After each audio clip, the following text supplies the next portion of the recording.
Sam Pichetti-Johnson. I'm the program manager for Avenues to Wellness.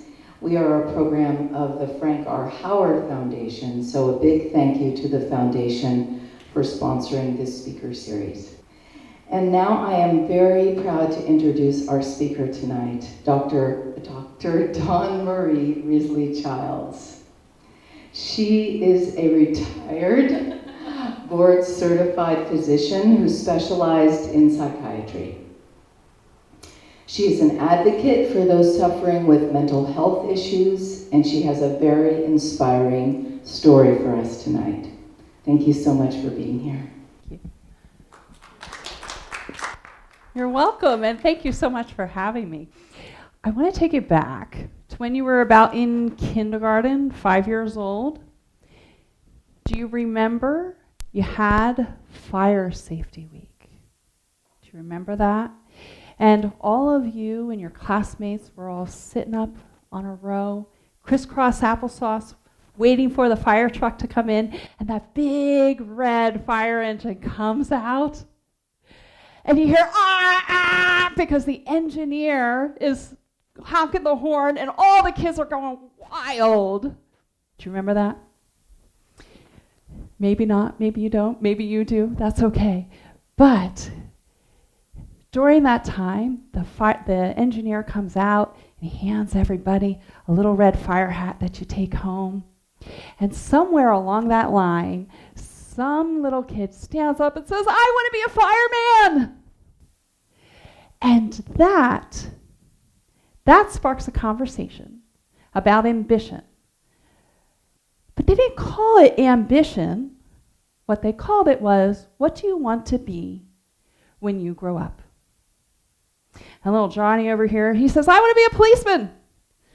And Susie says, I want to be a teacher. And someone else says, I want to be a nurse, or I want to be a doctor.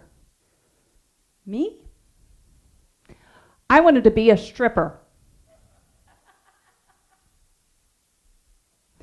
I didn't become a stripper. I became a physician.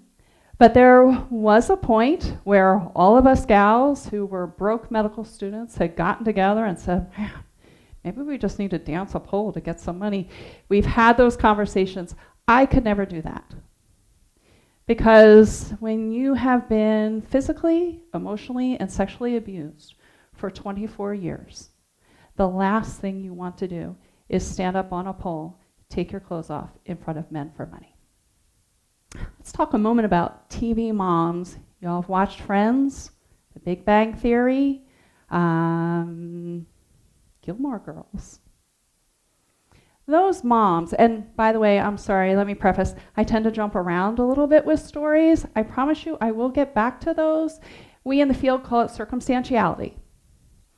But let's talk about TV moms. So, Friends, Monica and Judy Geller. You ever watch their interactions? What does Monica do when Judy is about to come over? She's fluffing pillows, getting everything perfect. She is making sure that her hair is done, making sure that the meal is going to be perfect for her mother. What she's doing is she is trying to take away ammunition because her abusive mother is going to give something to her, and no matter what she does, no matter how perfect she makes it, her mother still, in the end, gets her. Emily Gilmore, if you ever watch that show, how many times did it take you to realize and recognize that she had a different maid each episode? It took me 4. I'm not very good with names, but I was sitting there listening, watching them. I was binge watching them. My husband says that I am the only person that he knows that can I forgot the word, sorry, that I can efficiently do leisure activities, because I will watch a whole pile of television supposed to be leisure, and I do it all at one shot, and then I'm done. But in Emily Gilmore, it took me 4 episodes to realize that she had a different maid each time, because she was just so terrible and nasty. And look at the way she treats her daughter Lorelai. The Big Bang Theory, Beverly with Leonard. These things aren't limited to our daughters. Beverly with Leonard, she's a board-certified psychiatrist. Her son is this big physicist. He's a smart guy, but there's still nothing that he can do right for his mother. And he is always the bottom when his brother and sister are always the top. Ross and Monica, Ross could do no wrong. Monica, there's always something that is wrong with her. And what else do these mothers do in common? They split. So split is a common coping strategy of those that have cluster B disorders, antisocial, borderlines, histrionics. Those types of persons use splitting. So it makes them more comfortable when they're a crowd. You are all good, you are all bad. There's the good daughter, the bad son. There's the good son, the bad daughter. There's that dichotomy in their life helps them feel more comfortable. Ross and Monica, it's one of my favorite scenes where they're both going back and forth with who did what when they were kids. And Monica keeps trying to get one up on Ross because this is her time. This is her time to be able to be the good daughter. And by the end, the mother says, "You knew all this?" And still throws it back on the daughter. What they also do is they end up befriending the friend, where the other friend feels so good about them. In one scene, Rachel says, "Ross's mom once told me that I was the daughter that she never had." And she's oblivious that she's saying this in front of Monica, who is Ross's sister. So that is gaslighting. That's a technique of gaslighting that very abusive people will use just to continue the abuse towards their target. Those women, compared to my mother, are amateurs. Absolute amateurs. Here I am in medical school. I took a break from my entire family. When I left them, I was about almost 24 years old when I said, "That's it, I've had enough. I'm in medical school, I'm going to be a doctor. You people are crazy, and I'm done with you." And my classmates became my family. They were the people who really pulled me out of that abusive situation and kept, despite the fact that my stepfather would come visit over at the school and want to take me away and speak with me, they were standing right there so that he couldn't pull me away. They were an absolute blessing for me. They are my best friends still to today. But I allowed my mother back in, not recognizing how much of a contribution that she had made towards my abuse, thinking that with all that I had learned in pediatrics and other rotations in psychiatry, that my mother was a victim too. And I looked at her as the victim.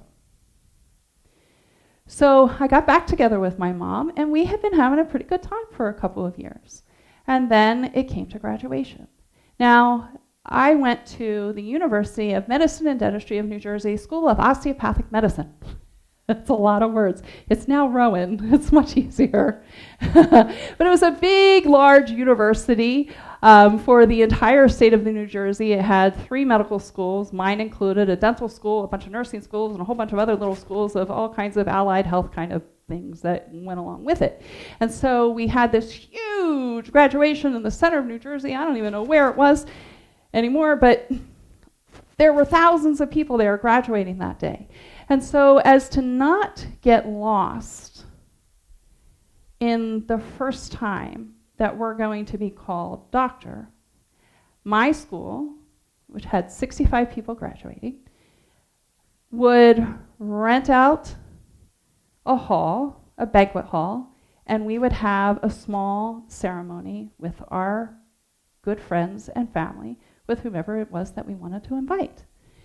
And for me, I only had my mother, so all my friends were my classmates from medical school, and so I gave away all my other tickets because I only needed one for my mom and then one for myself, and I brought her there. And it's a huge event. It's a black tie event, so all of my male classmates were all in suits or in tuxes, and all the ladies were in gorgeous gowns, and we had our makeup on and our hair done, and we were just all looking really beautiful. We got together. We had our caps, and we forwent the caps because our hair was all up, but we put on our black gowns, and we got our graduation picture taken, which now is hung on the wall in the halls of our school.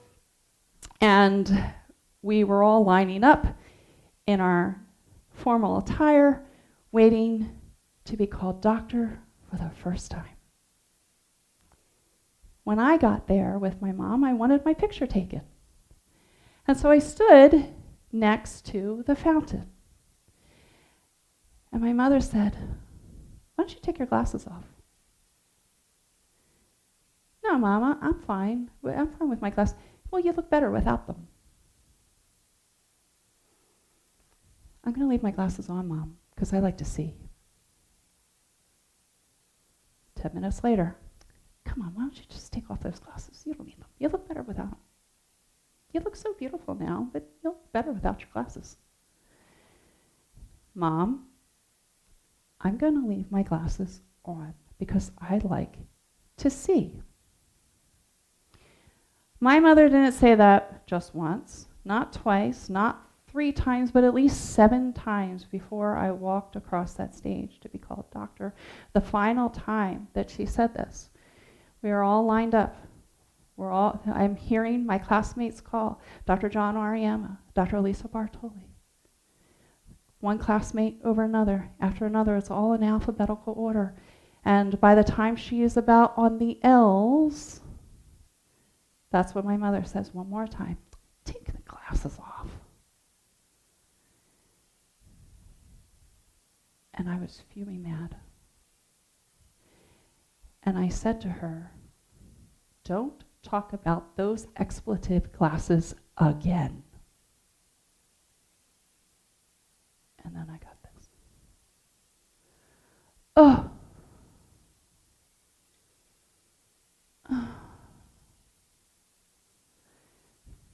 They're making more names. The M's are up. The N's are up. The O's, the P's. There are no Q's. The R's are starting to begin.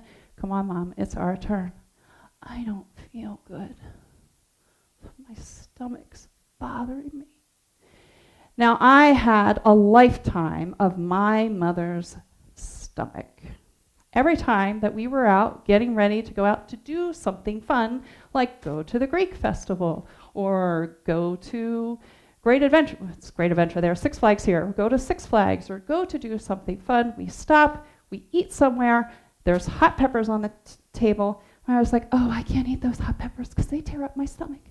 And then the food comes, and then she piles it on anyway. And by the time she gets out of the parking lot, she has an explosion, and we have to go home because my mother's a mess and needs to clean up herself. And so I've already known about this stomach issue for years, and I wasn't going to buy it because I am walking across that stage, and I'm going to be called doctor. But I'm angry. And by the time I get there, she's, "I don't know what to do. I don't know what to do." And I'm having to pull her across the stage to get called doctor.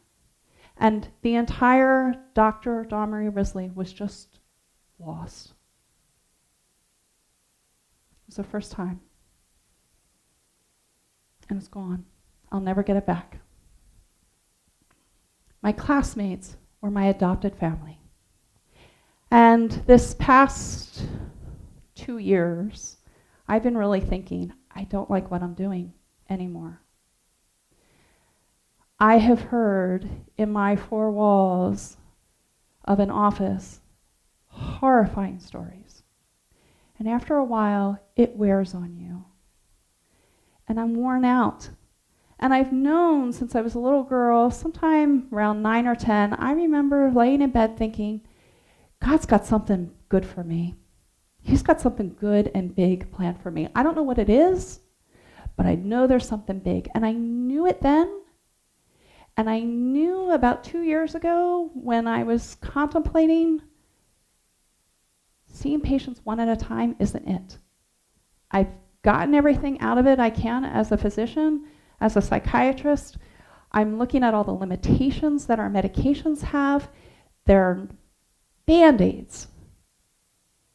They're not curing people. And it's been getting very frustrating for me as a physician, knowing that I can only put Band-Aids on. And so, as I was sitting there at the Panera Bread, way down in the Bay, coming back from a workers' compensation evaluation, I kind of looked at everything and I said, when's the last time our classmates have gotten, when did I graduate from medical school? And I looked and it was 26 years. We didn't have our 25th reunion because of the lockdown. Now, I'll tell you, most medical school classes are, well, we have jokes for it. Sometimes people have they're anal retentive, they have a diamond sphincter. People are very uptight, very competitive. Not our class. They didn't know what to do with our class. We had a lot of fun. We were serious, we learned, but we had a lot of fun. We were always in the academic buildings. I remember the first time in our OBGYN rotation, there were a group of girls, and my OBGYN attending said, "So, what are some forms of birth control?" And we all stood up and said, medical school, you know. He was just dying of laughter because we were just a group of characters. And I wanted to be back together with these group of characters because I have missed them so much. I felt like I needed my family. So I called my friend Ed. He's a radiologist up in Washington. And it went like this: "Ed, I'm reading films, DM. Give me 5 minutes." Okay. 25 plus 1 year reunion. Vegas, our class. We rent out a penthouse suite. Which we did at the Bellagio, beautiful. We make it like the parties that we used to have after all our big exams, but this time we have better accommodations, better food, and better booze. I'll get back to you, DM. 5 minutes later, my food hadn't even come yet. He calls me. He's like, "Okay, so Dan's down, and DM, if it's just you and me, we're just gonna have a great time." But I called Constantine and I called this, and we're gonna be a great time. I'll get right on it. So for the next few months, I became in transition from one contracting job to a next, and I started advertising our reunion. I made all the accommodations. I got everything together. I got to speak to about 70% of my classmates, whom I hadn't seen in 26 years. One of my classmates was the rugby, she was the Women's Olympic Rugby Championship physician. I have some incredible people. One's the Ag in New Jersey. I've got incredible people that are my friends that I had the honor to be with and grow up in medical school with these people. It was awesome. 7 of us came out of 65. Just this past February, another 7 of us got together again. 2 had already been at the other reunion, so that was 5. So we got 12 now. So now I've got 20% of our class together, and I know that in 2026 we're going to have an amazing reunion in Nashville, Tennessee.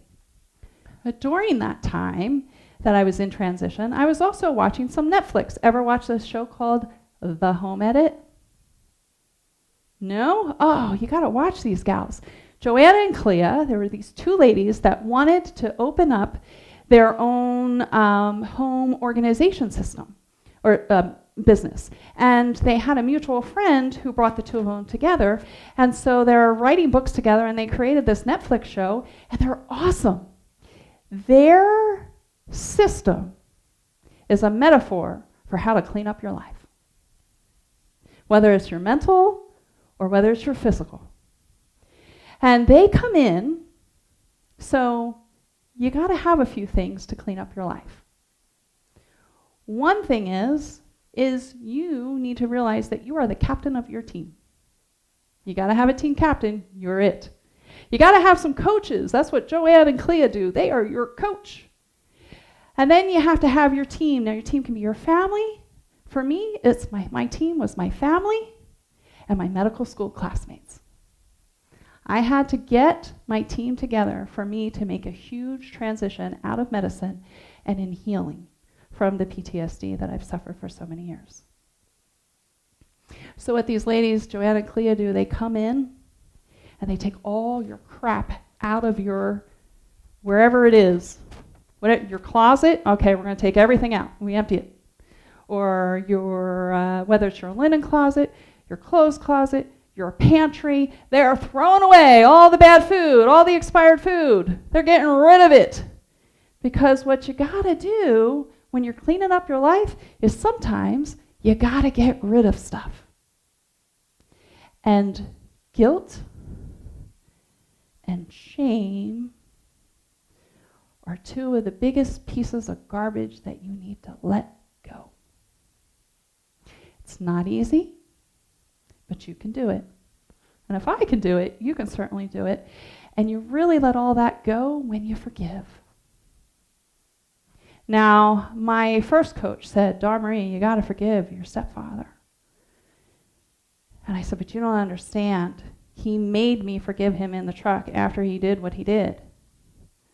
Forgiveness meant that it was okay because then he continued to go do it. He goes, no. That's not what forgiveness is. Forgiveness is for you.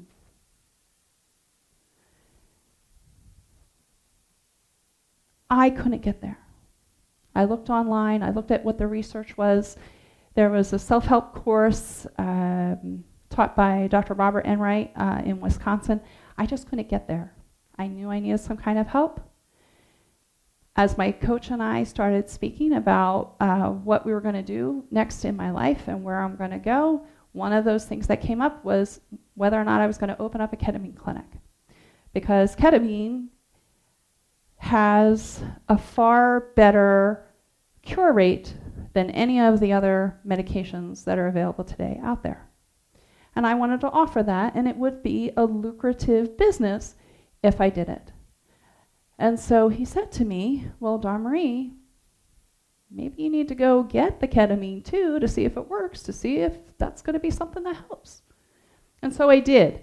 I went down to Florida by that January. I got ketamine treatment. The first 2 were fantastic. It shut my anxiety off. It was amazing that my brain had an off switch that had been permanently on for as long as I could remember. And the other thing that it did, ketamine is it's a sexy drug. In medicine, we call drugs, sometimes drugs are sexy. They're sexy when they have an amazing way of treating an illness in the body, but they also treat a whole bunch of other stuff too. So we know that ketamine has about 23 receptors. Receptors are the things that the drug attaches onto in various organ systems of your body. And so I no longer had irritable bowel. It can treat that. It can treat head injuries. It treated my cluster headaches. I was getting, if you've ever had a cluster headache, oh, they're the worst. It's like a lightning bolt shoots through your head and then it's gone. But it's only for a moment. And those are gone. But after the second round of treatment, I realized I don't think this is helping me. And so my husband and I are driving down Highway 1. The sun is dappling through the windows. And I said, honey, I don't think ketamine is going to cure this. He said, I know where this is going. And I said, I want to give psychedelic mushrooms a try. And he said, I'm all for it. And so I found a healer and I found a treater. And it has been the most amazing journey in my entire life. Now, I do not recommend that any of you just go out there and find somebody on the side of the street who has some magic mushrooms and take some and think that your PTSD is going to go away, because that's not how it works. It requires a very skilled practitioner to be with you.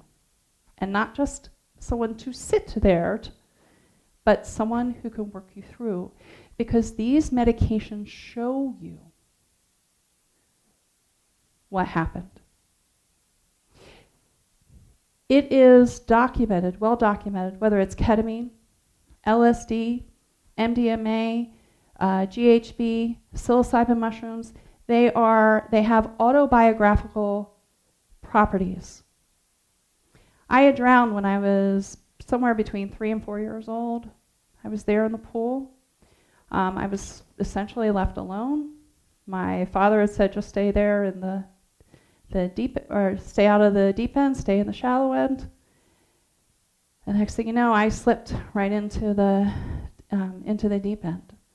And the psychedelic medicine, the mushrooms, took me back there. And I remembered it when it came forward. I knew how true it was because I remembered it all. I had had an out-of-body experience right there in the pool, watching myself and watching my father perform CPR on me. And I remembered looking over saying, who's that over there kissing me? I hope it's the cute boy that's, my father's friend's son, but I don't know who that is. And then all of a sudden, whew, I coughed up, and I was right back in my body again. And I had said I said, who was kissing me? And my dad said, it was me. You were drowned. I was making sure I was breathing for you. Oh, I want to go back there. And he said, no. And everyone's saying, no, you can't go back in the pool. But that's not what I meant. When I said, when I want to go back there, I wanted to go back to that peaceful place that was so amazing and beautiful. But here I am. There's a bigger purpose for me. My time wasn't done yet. So what psychedelics have done, when I had finished the ketamine treatments, or I had decided that I was done with the ketamine treatments, I was about 50% ready to forgive my stepfather for all of the abuse that I endured under his tutelage. But after the first round of the mushroom treatment, I forgave him. I wanted to go in person, but my coach said, Dawnmarie, I know why you want to go in person. Because you want to prove to yourself that you did it. He said, but you could just make a phone call. And it's dangerous to be around him. Because I was making plans to go back to New Jersey, get a bodyguard, meet with him, just to make sure that I had someone with me so that I didn't get injured, because my stepfather is a psychopath. And so I took the wisdom of my coach, and after 3 times phoning his cell phone to get a hold of him, I said, I forgive you for all of it. And he hung up the phone. I couldn't have asked for a better response. I didn't have to worry about being tied in.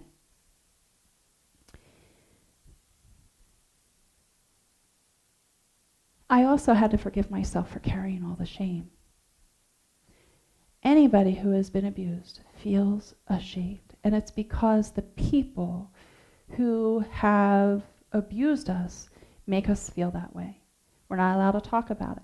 Don't tell anybody. If you tell anybody, I'm going to harm you. If you tell anybody, I'm going to go to jail, then it's going to be your fault.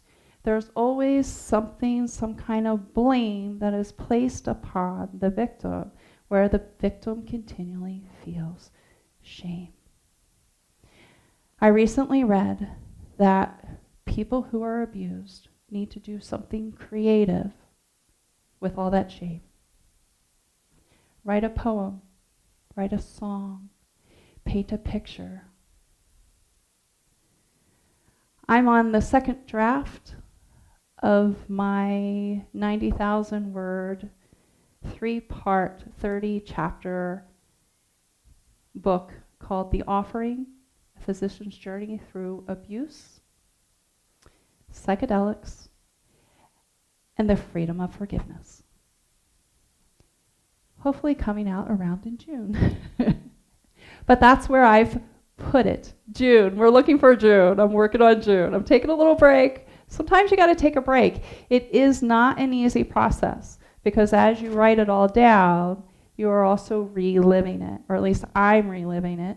And so this month I'm taking a break. I'm looking at other things and aspects of my life, of other career stuff that I'm doing. But I'm just taking a break. I need the break. But I'll pick it up again next month. It'll always be there. It'll always be there waiting for me. And I can pick it up anytime. But I'm putting it out there. Now, some might say, well, is that retaliation? What are you retaliating against? How could you possibly even, I can't even think of a way to retaliate against 24 years of that kind of abuse. It's impossible. Retaliation is not mine. There's a higher power out there that he has to answer to, that they all have to answer to. But I no longer carry that shame. And I know that because I'm standing here in front of you, all talking about it.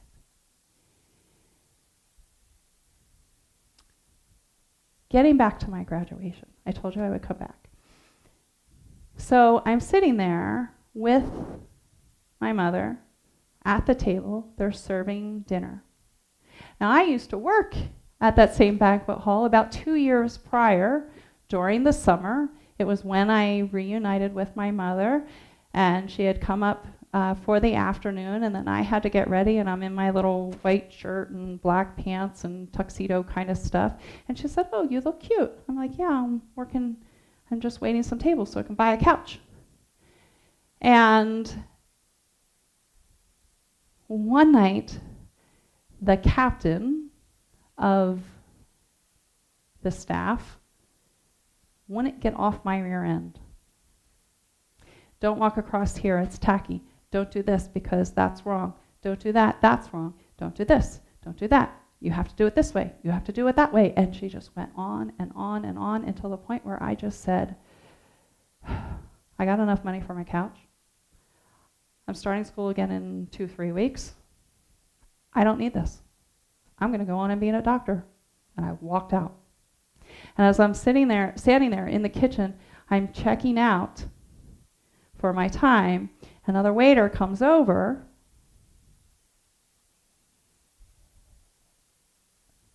Sorry, I wasn't supposed to tell the story that way, but that's okay. So another waiter witnessed what had happened in the kitchen. So I'd asked, so as I'm sitting there, and I asked this waitress, "Who is the captain tonight?" It turns out it's the same captain who was all over my rear end that night. I said, "Oh, thanks. Let me know." About 5 minutes later, she brings over this red-headed waiter, who I remembered because of his red hair, and it was the waiter that witnessed what went on in the kitchen. And they had asked, "Hey, is everything okay?" "Yeah, everything's fine." "Why?" "Well, because you asked who the captain was, and we thought there might be a problem. We want to make sure we can take care of it." I said, "Oh, I used to work here 2 years ago. I was just curious who the captain was." And then the redhead connected it. "I know who you are. You're the girl. Oh, you should have seen it. It was great. You're the girl who, at dinner, the captain was all over your rear end, and you walked out of dinner, and she came into the kitchen, and she said, 'You're fired,' and you peeked behind, and you said, 'You can't fire me because I already quit.' And then you told her where you can stick this job. You should have seen it. It was great." And then he sat and looked and went, "Wait. This is the doctor's graduation tonight. Are you a doctor?" "Yes, I am. Called doctor for the first time tonight." "Congratulations! That's so exciting. I'm so proud of you. Well, I'm telling everybody." And he ran, and all night long I have waiters and waitresses who had known me for the brief period of time who were congratulating me on becoming a doctor. And just like any kind of big banquet celebration, there was dancing. Now, my mother loves to dance, but she's too sick. Her stomach bothers her. And so she sat at that table all night long and never got up. But I wasn't going to have it, because this was the last night that I was going to be with all 65 of these people, and I was going to go have a great time celebrating me that night and them. And we did, and we danced, and I didn't take my glasses off until I danced so hard that they were flying off my face, and I had just paid $300 for them 6 months before, so I wanted to make sure that I took them off and saved them and tucked them away. But it took that much before I would take my glasses off, because I wasn't going to give in to my mother for that night. And sadly, what I had recognized, that when you have PTSD, sometimes you may have some of the symptoms, you may not have all of the symptoms. There were 3 symptoms that I didn't recognize that I had actually had. One of those symptoms was flashbacks. Now, a lot of people get confused about what flashbacks are. Flashbacks are not to be confused with intrusive thoughts. So intrusive thoughts are when the thoughts of the abuse come in your head when you're just sitting there washing dishes, or people are opening up Christmas presents, or you're in lecture and you start thinking about it. Those are intrusive thoughts. I had that all the time, 24 hours a day, 7 days a week, my entire life. Flashbacks, you're actually there in the moment. I didn't have that. I still don't think that I have that. But what I did have was dissociation, which I didn't recognize. And there's another part where there's another symptom where you forget an important aspect of the event. So that can look like a rape victim may be able to describe everything that happened, but the rapist's face, she won't be able to see it at all. So she can't describe that. What happens is when you are getting injured, you can dissociate and leave your body. And I had always thought that it was leaving my body. I didn't have that. What I had was I would absorb into my own brain. And so I was way in here, not out here observing. And so for that reason, as I had understood dissociation, that I didn't think I had it. Psychedelics will show you every single thing that has ever happened. Maybe not all in one session. Sometimes it builds. Sometimes you'll get an inkling of it, and 4 days later, you will put it all together. And I recognized we lived in a 2-bedroom apartment after my mom left my father. My brothers were in 1 bedroom with their bunk beds. I slept in my mom's bed with her.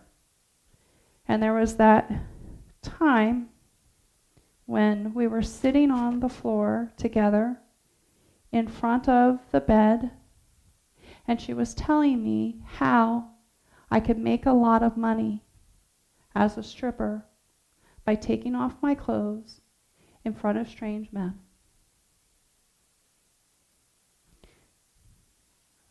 That's just the light version. There's far more. But at that moment, I recognized that my mother wasn't just toxic, she was also dangerous. And I have 2 children. One is now a teenager, and one is a tween. And I recognized that I couldn't have her there anymore. And just like the waiter who praised me in front of my mother, like my mother should have been doing that night, and just like he was able to deliver that message, which I allowed her to hear, of where she can stick it. I needed to get rid of my mother. And that's where your team comes in, because you can't do this kind of thing on your own. You'll fail repeatedly. There are always times where I still miss my mother. I'd love to talk to her. There are aspects about her that I miss tremendously. But she's a dangerous woman, and I can't have her in my life. And she might be nice for a little while, but she'll tear me down within no time. And so, as the captain of my team, sometimes you have to delegate. And so I said to my husband, honey, I need you to call my mother and tell her to never contact your family again. And he did just that. And I felt a big release and relief that I no longer have to invite that toxicity in. And for the whole entire weekend, I had a wonderful weekend. We got up for some reason at 5 o'clock in the morning. We were all just awake, and we're there on the couch, and we're having a great time talking, my 2 children, my husband and I. And that Monday morning, I was driving around with my kid, and we were getting some Calyx ice cream and some other things, and we were just having a great time. And I got home, and as I'm reaching out of the washing machine to change things into the dryer, I hear that woman's voice. She was talking to my son. And I was livid. She broke right through those boundaries. Boundaries are, setting limits are the most loving thing that you can do for someone. And boundaries teach others how to love you. Sometimes those boundaries mean that you need to put an entire continent in between you and the person who harmed you, if that's what you need. Boundaries may mean cutting them off. It doesn't mean that you don't love them. I love my mom. I do. But I can't drink her poison any longer. And so my husband went back and reinstated those boundaries. And I haven't spoken to her or heard her voice since. For a while there, I've been very generous to my mom. I took her to Hawaii. I took her to St. Martin's Island. She complained within 10 minutes. I've taken her all up and down California, all over Oregon. I've taken her many places. I bought her beautiful gifts. I bought her Coach purses. I bought her a Coach purse the Mother's Day prior to the ending of our relationship. A friend of mine said, and I was also supporting her, I was sending her $500 a month for about 2 years when I didn't even have a heater in my house, but I knew that my mom needed her haircut and this thing done and that thing done and her medications and whatever it is. And I didn't want to see a little old lady having to sacrifice so much. A friend of mine, as I described these things to her, she said, Dawnmarie, why have you been so generous to your mother? And I gave her all these excuses. Trina, I didn't know about this or I didn't know about that. These are all these things that I put away, but the treatment brought them all to the forefront of my mind. And then when I went to bed that night, I thought, no, that's a crock. That's not why I was so generous to my mother. And so the next morning at breakfast, while we're looking out our beautiful windows with her beautiful bird feeders that have like 1,000 birds flying all around eating at the bird feeder, I said, the reason why I was so generous to my mother is because I wanted my mother to love me. You can't go to an empty well and expect water. But what you can do is you can love who you are. I love that 4-year-old little girl who jumped up and said, I want to be a stripper. I love her. She's part of me. I love that teenager who was getting molested. I love that woman in college who was getting raped by her stepfather. I love all those people are me. I love me. And I'm not talking about in a narcissistic way. I love me enough that I'm going to set boundaries with people who harm me.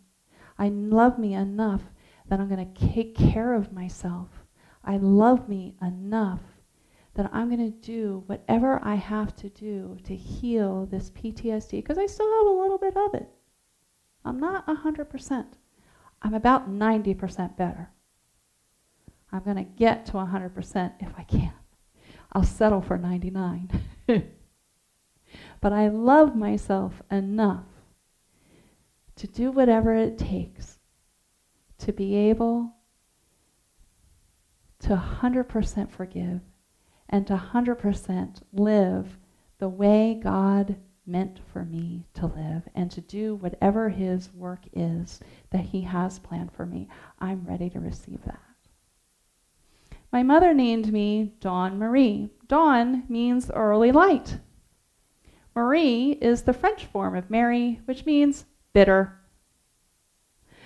I've been described as bitter for many years. So here I am. My mother gives me the light, and then she puts the bitterness on it. Jim Quick has a way, he's one of the smartest guys in the world, or his fastest learners. I'm still learning about him. He has this interesting way where he jumbles things around. So in his fashion, am I the dawn that got squashed out by the bitterness? Or am I the light that shines on through despite the bitterness? And that's where I am. And I encourage you to do the same. Thank you very much.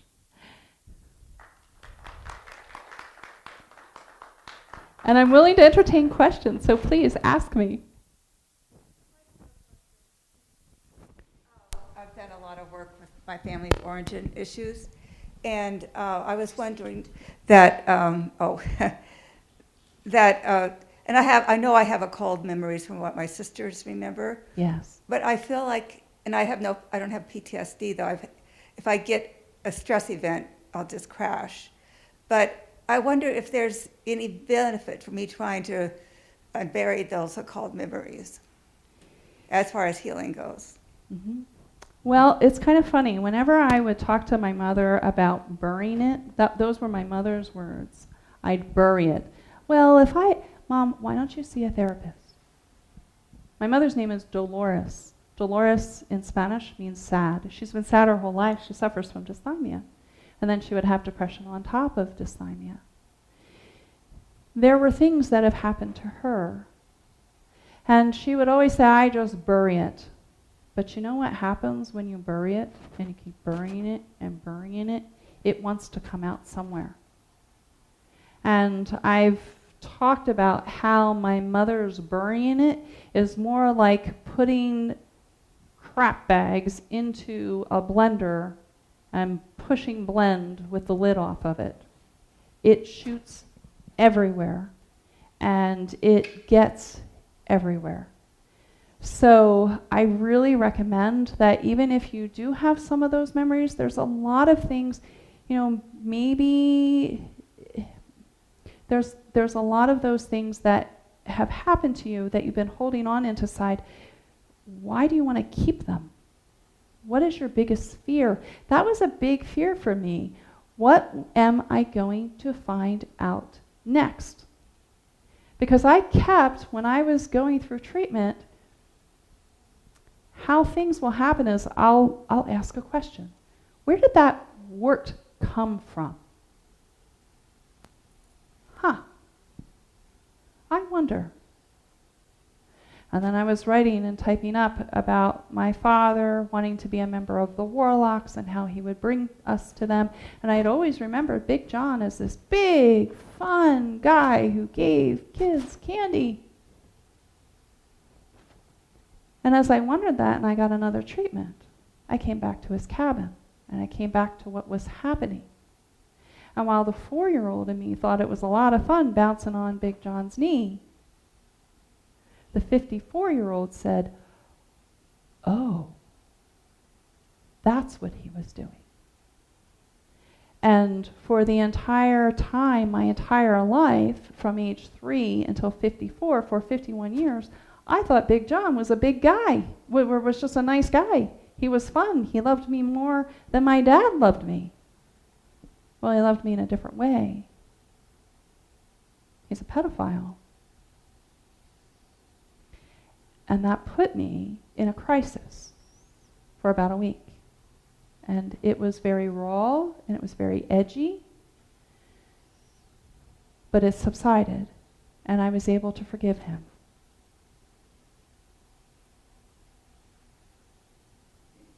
Sure. Yes. Thank you. I want to thank you for just being so open and sharing. I'm a clinician. I've been working in the field for 50 some odd years. And a couple of things that I observe are true that you are sharing. One is that we're talking about abuse and trauma in ways that we haven't ever before. It's coming out more and more in many people's lives.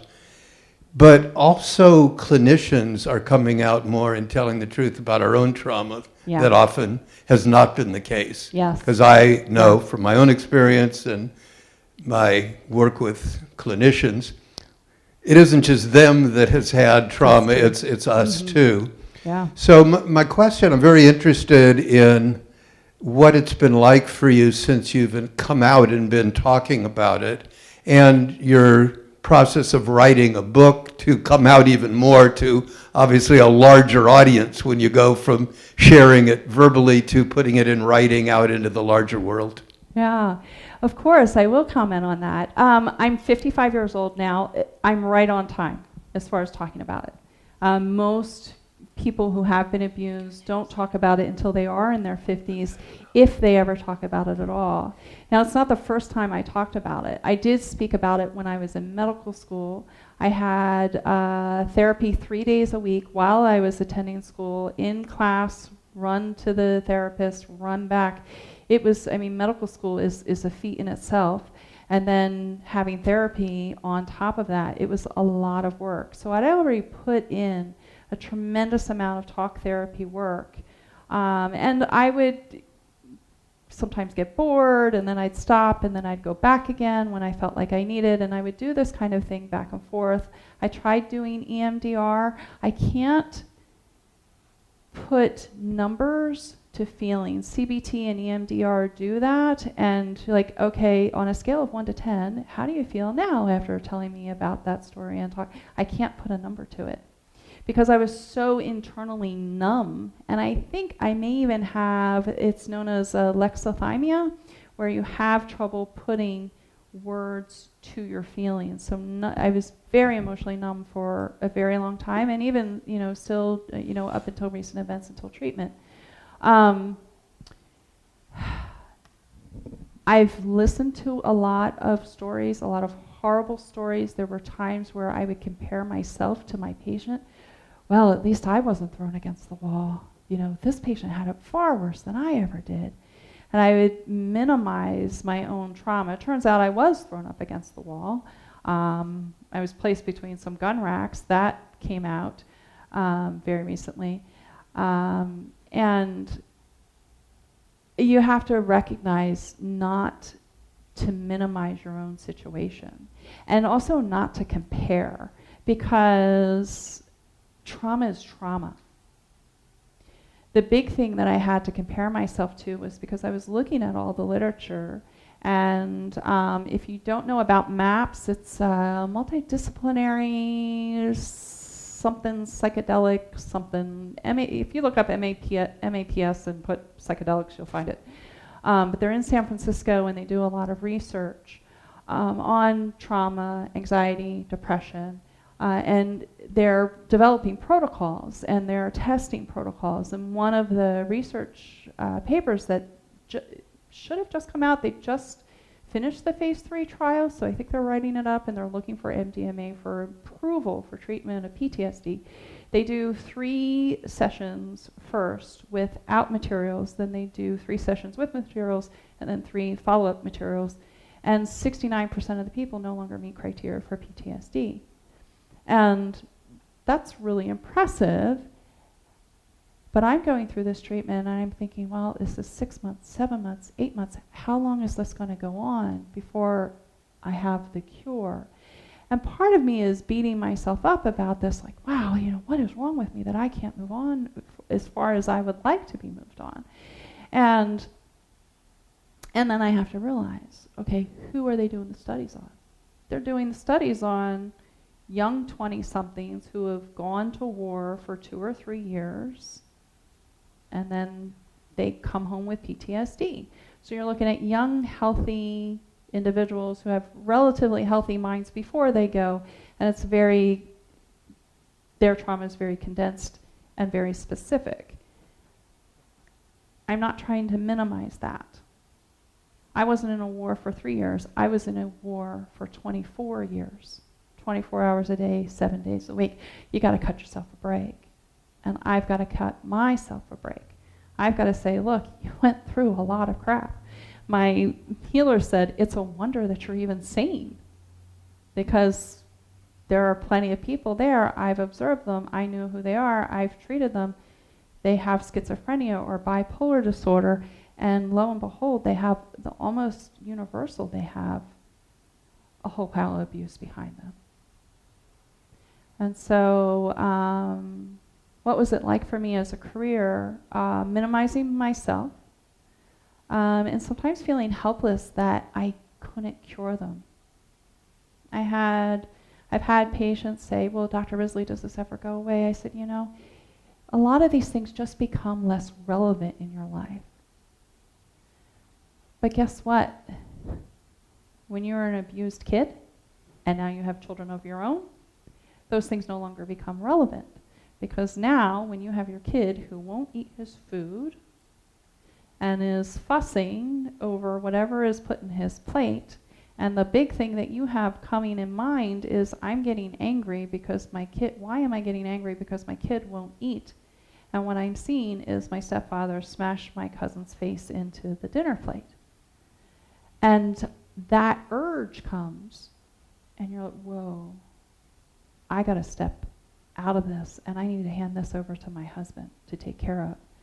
So what might not be relative for a while for PTSD sometimes ends up coming back because of circumstances.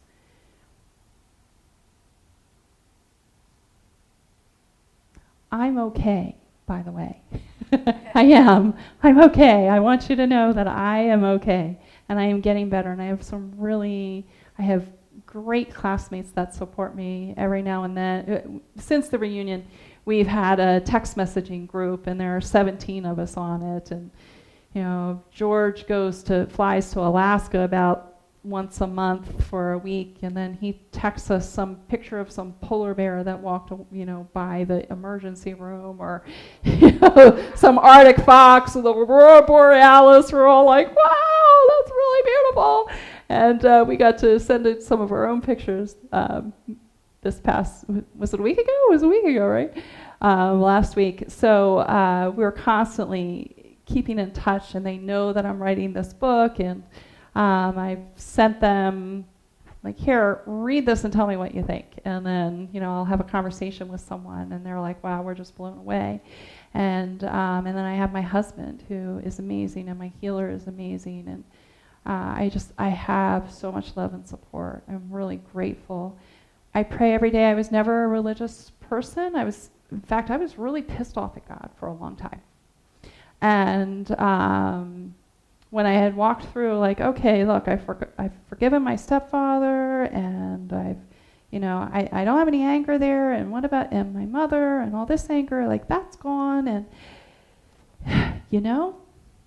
I'm pissed off at God. And my healer said, it's okay. He's expecting it.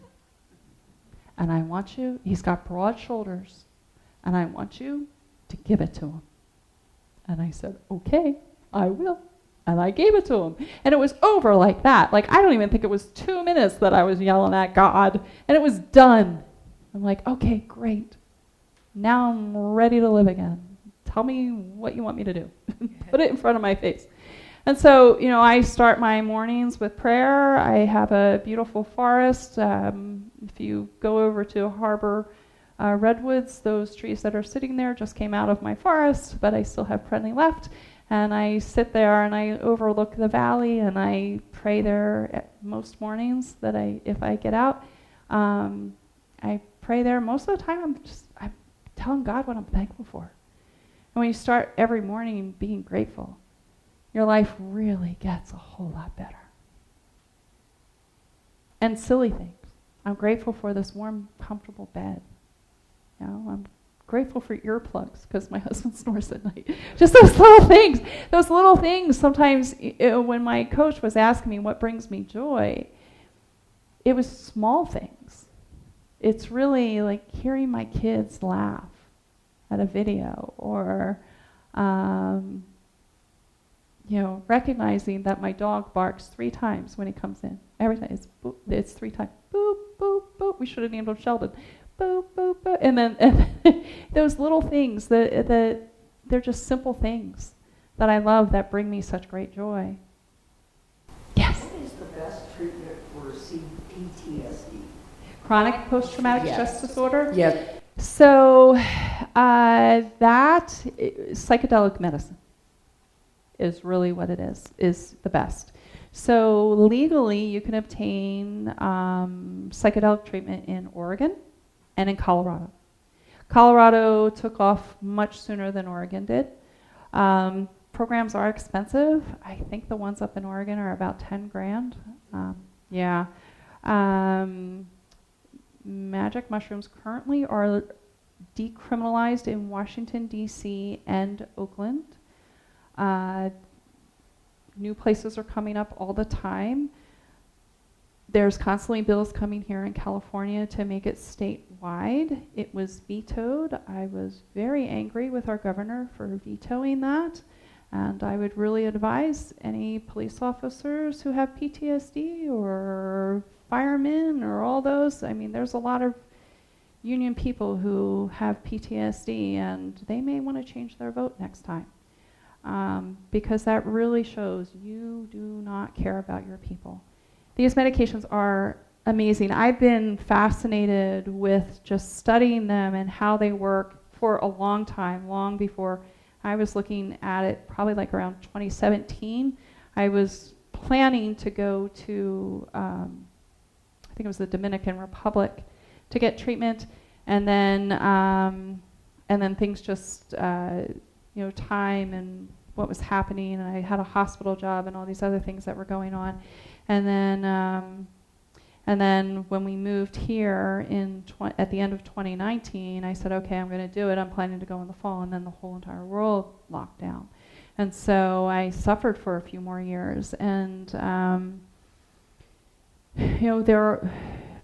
but I got treatment. I did what I had to do, and it just kind of came to a head. I just said, enough is enough.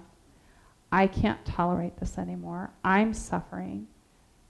I'm yelling at my kids. I don't like yelling at my kids. I have that quick reaction.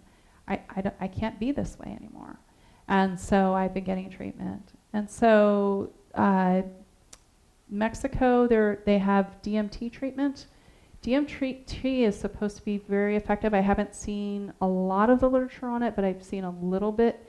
Sometimes DMT ends up sending you on some kind of goose chase when you're looking for the literature it sends you on other things that DMT may mean. But surprisingly, even LSD is helpful for PTSD. There's a new LSD that the tech companies are bringing out and supporting they've got it in the legislature and doing studies to be able to take it off the schedule. And I've been looking at the literature. There was an interesting article from a Tuscadero State Hospital 50 years ago I used to work at ASH. I worked at ASH briefly for about 3 months, and at the time they had the sexually violent predators there.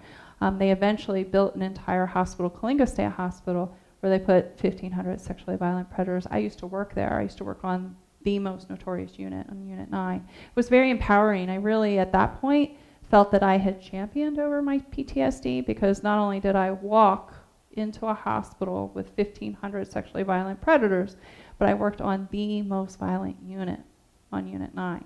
And I took care of it. I did things there that no one else was able to do. They were very violent. They were beating people up. I medicated the crap out of them. And we did it legally. We went to court and all these things that I had to do, but we got it, and that unit calmed down very quickly. And I set limits. I set limits and boundaries. There were consequences for their behaviors. They never had those things before. But anyway, so getting back to my tangentiality, getting back to the LSD, there was an article where they did group therapy with 10 sexually violent predators. They gave the LSD to all 10 of them. One person became violent. He probably had schizophrenia. But the other 9 had dramatic improvements. One guy was gay. He's like, I don't want to date men anymore. I'm attracted to women now. One had been, he described things that were happening when he was 6 months old and being nursed by his mom, and they were able to go back and say, yeah, that was really happening because of all the autobiographical data. Someone else had some other type of sexual disorder that everything was getting they were getting healed. So I think that once we start concentrating on the victims and getting them treated with these medicines, and they're not each one is for you and not each one is for everyone. What's the best treatment? Whichever one works for you. That's the best treatment. That's the bottom line. Okay, the bottom line is, what's the best one for you? I can't answer that. I don't have enough knowledge of the particulars, but I'm learning. And I'm trying to figure it out. And once I'm done writing my book, then I'm probably going to go write a book all about the medications because I'm starting to gather the information on it, and I want to know. And it is a really, it's intriguing. We're going to help a lot of people. We can heal the world with these medications. I'll tell you how it feels. So what it does for you, and I'll compare this with my ex-husband. So I was skydiving. I met both my husbands that way. I was jumped out of an airplane 289 times. We talked about this earlier. And I was dating this guy. He was a coach, and I was dating him. We started dating, and he had talked about marriage and such.